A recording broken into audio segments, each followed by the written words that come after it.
Now, Secretary of the Interior Doug Burgum. Doug, Secretary, it's good to see you. So you're overseeing the Park Police's efforts on this. It's a pleasure to see you again. You heard the emotion of that mom who lost her son to D.C. crime.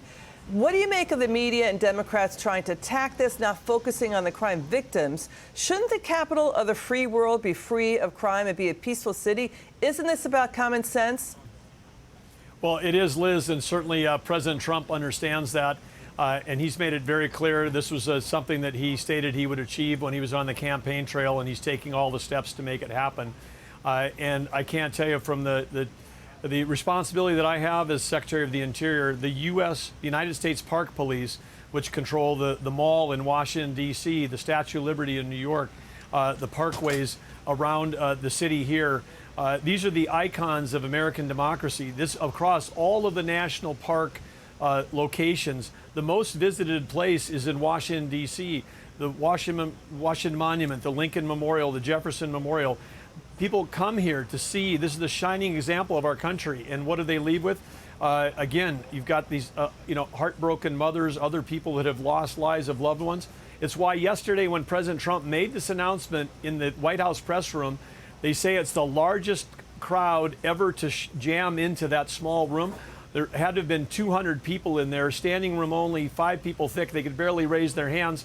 And President Trump walked in and said, wow. And he said, well, I guess you're all here because you all understand it. You've all experienced it like you showed with the ABC host. People that work in D.C. understand how bad it is. It doesn't matter. People can try to spin it another way. But there's an opportunity here to show not just America, but to show the world what a safe and beautiful capital looks like, and President Trump's going to get that done. So will the president take this template to New York City, Chicago, Baltimore, L.A., and Oakland, California?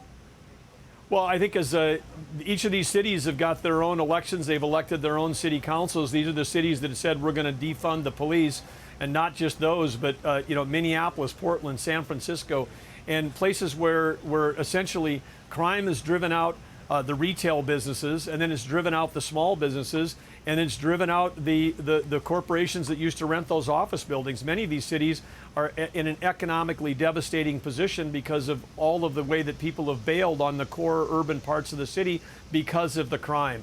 President Trump wants our nation to prosper. He wants our cities to prosper. He wants to showcase America. When you come to see the celebration next year, America 250, of the most successful, most powerful, the wealthiest nation in the world, Washington, D.C. should be a billboard or a front door of how that works. And that nation has to include a nation that knows how to have laws that people follow and that people can feel safe doing things like going out for dinner, walking to work. This is just a basic thing that everybody should be able to experience. President Trump's going to make sure that happens. You know, Secretary, there's an ongoing investigation into the D.C. Police Department over cooking the books on D.C. crime data to make them lower than they are. As we reported this last week, a local police commander has been suspended. The media is not reporting that. They're citing a 1-year drop in crime in D.C. It's like a one-hit wonder song. That it was down by 35% last year, but that data leaves out felony and aggravated assaults not involving weapons. The Daily Caller reports this. Crime is down just about 13% there since before the pandemic. I mean, it's okay, but it's not a great stretch. There's still crime. What do you make of the media and Democrats just downplaying crime victims? Well, again, I don't understand it. I would think that regardless of what party you're in, just like the reporters that were in the room at the White House yesterday, safety for all Americans, regardless of what party you're in. The ability for us in the Capitol, it's the greatest republic in the world. We ought to be able to have people that have different opinions, but we should be able to walk down the street, go to dinner. Mothers shouldn't be in tears losing their innocent children because they came to visit this city. So it makes no sense to me. It's not a winning issue. Not sure why it's not a winning issue if you're trying to get more people to watch your network, and it's definitely not a winning issue at the ballot box. Americans want safe cities. Okay. President Trump understands that. He's in tune with what America wants, and he's going to deliver. He's going to deliver it with words, and he's going to deliver it with action. I can tell you from being together with, I went last night before the surge went out, meeting with law enforcement from the 16 different agencies, FBI, DEA, ATF, U.S. Marshals, U.S. Park Police, and more. Those folks feel like for the first time in years that someone has their back. And when it's the President of the United States that says, we're with you, we're behind you, and we're going to defend you on the job, and we're going to defend you in front of the press, people had smiles on their faces. They were ready to go do their job.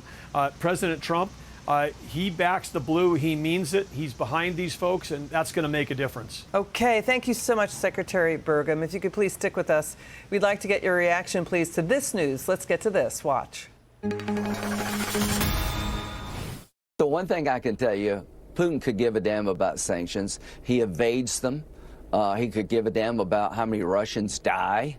The one thing that he can't tolerate and live with if we go after his customers. Yeah. The whole goal is to crush his customers, India and China and Brazil, that if you keep buying Putin's oil and prop up his war machine, you will be denied access to our economy. This is a new strategy. Trump is all in terms of going after Putin's customers if we can't end this well. Without oil and gas revenue, Russia collapses. We have seen President Trump putting incredible pressure on Russia.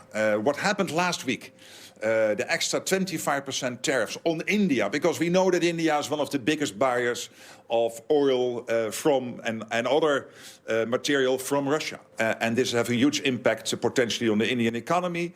And this is forcing them to be much more clear with Moscow on what they expect Putin to do when it comes to this war in Ukraine.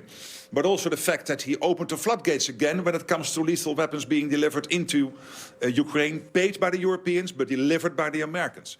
So this is all clear evidence that President Trump is absolutely adamant to bring this war to an end, but also to keep maximum pressure on Putin.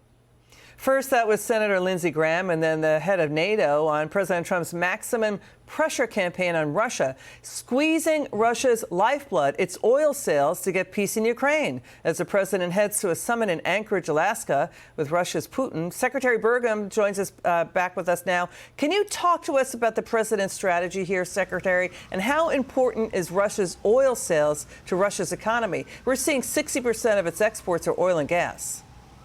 Well, without oil, Russia doesn't have an economy. They are a one-hit wonder in terms of dependence on oil and oil exports. And so President Trump's strategy, one word sums it up: brilliant. The sanctions, the increased tariffs on countries like India that have been some of the biggest buyers of Russian oil is absolutely necessary. It's going to work. It's going to put pressure on Russia.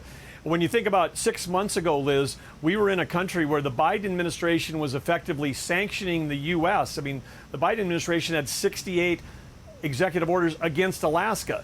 And then they had failed sanctions on Russia. The failed sanctions allowed Russia to sell into the world market, but at a discount. So China, for example, bought Russian oil and used it to fill up their strategic petroleum reserve.